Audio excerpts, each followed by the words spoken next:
ایک یتیم بچہ پاکستان کے انتہائی اہم ترین عہدے تک کیسے پہنچا؟ جی ہاں، جنرل ساحر شمشاد مرزا جو کہ chairman joint chief of staff committee تعینات ہو چکے ہیں اور انہوں نے اپنی ذمہ داریاں سنبھال لی ہیں،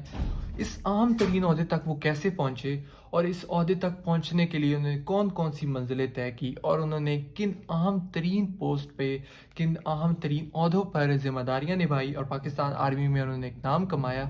جی ہاں ناظرین، آج کی اس ویڈیو میں ہم بات کرنے والے ہیں جنرل ساحر شمشاد مرزا کی بایوگرافی کے بارے میں۔ میں ہوں سہیب حسن اور آپ دیکھ رہے ہیں میرا یوٹیوب چینل فیکٹستان۔ ناظرین، آپ مجھے فیس بک اور انسٹاگرام پہ بھی اسی نام سے، فیکٹستان کے نام سے فالو کر سکتے ہیں مزید اپڈیٹس۔ جنرل ساحر شمشاد مرزا جن کا آبائی علاقہ تو چکوال ہے، بٹ ان کا جو بچپن ہے اور ان کی جو زندگی ہے وہ شہر اقتدار اسلام آباد میں گزری ہے۔ اور ان کے ناظرین یہاں پہ بہت حیرانگی کی بات ہے کہ جب وہ بھی بہت چھوٹے تھے، بچپن ان کا تھا اور ان کے ماں باپ دونوں ہی ان کی ڈیتھ ہو گئی، اور اس کے بعد رشتہ داروں میں بھی ایسا سچ کوئی نہیں تھا جو ان کی ذمہ داری لیتا، جو ان کی پرورش کرتا، جو ان کے لیے کچھ کرتا۔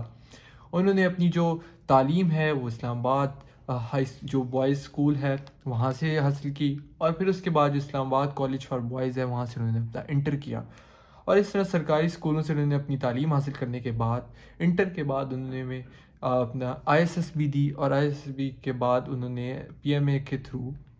ایز اے سیکنڈ لیفٹیننٹ وہ انہوں نے جوائن۔ ناظرین یہاں پہ بہت ہی دلچسپ واقعہ ہے کہ جب انہوں نے اپنے رشتہ داروں کے نام لکھنے تھے تو انہوں نے وہاں پر اپنی یونٹ 8 کور سندھ ریجمنٹ کا نام لکھا، اور ان کا یہ کہنا تھا کہ یہاں پہ ان کا کوئی اور رشتہ دار، کوئی ان کا عزیز و اقارب نہیں ہے، بلکہ یہ فوج اور پاکستان آرمی کے سپاہی ہی اس کی فیملی ہیں۔ 1988 میں انہوں نے ایز اے لیفٹیننٹ آرمی میں ترقی حاصل کی اپنا پی ایم اے کے 2 سال ٹریننگ کے بعد، اور اس طرح وہ ان کا ملٹری کیریئر سٹارٹ ہوا۔ ناظرین یہاں پہ آپ کو ایک دلچسپ واقعہ بتاتے چلیں کہ ایک تقریب میں جب جنرل ساحر شمشاد مرزا سے ان کی فیملی اور ریلیٹیوز کے بارے میں سوال کیا گیا تو اس پر ان کا کہنا تھا I have no family in this world, so my soldiers and my unit in this Pakistan army are my family۔ تو یہاں سے آپ اندازہ لگا سکتے ہیں کہ کس طرح سے انہوں نے ایک سیلف میڈ انسان ہے، انہوں نے کس طرح سے اپنے آپ کو اس مقام تک پہنچایا کہ آج وہ پاکستان کے chairman joint chief of staff committee کے اس اہم ترین عہدے پر فائز ہیں۔ ناظرین یہاں پہ اگر ہم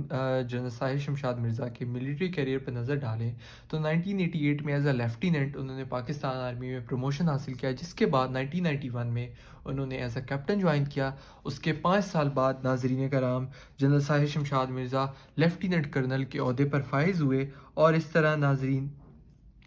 مزید 5 سال کے بعد وہ ایز اے کرنل کے طور پہ انہوں نے آرمی میں خدمات انجام دی۔ 2012 میں ان کو 1 اسٹار جنرل کے عہدے پر ترقی دی گئی، جس کو ہم بریگیڈیئر بھی کہتے ہیں۔ تو اس طرح 2012 میں وہ ایز اے بریگیڈیئر کے طور پر پاکستان آرمی میں انہوں نے پروموشن حاصل کی۔ 2015 میں ناظرین ان کو میجر جنرل کے عہدے پر ترقی دی گئی۔ جنرل راحیل شریف کے آخری 2 سال تھے، ان سالوں میں ان کو ڈی جی ملٹری آپریشن کے طور پر تعینات کیا گیا، اور جی ایچ کیو میں انہوں نے بہت سی اہم ذمہ داریاں نبھائیں، اور انہوں نے جو شمالی وزیرستان میں آپریشن رد الفساد اور جو تحریک طالبان پاکستان اور یہ جو تحریک تھی اور جو دہشت گرد تنظیمیں تھیں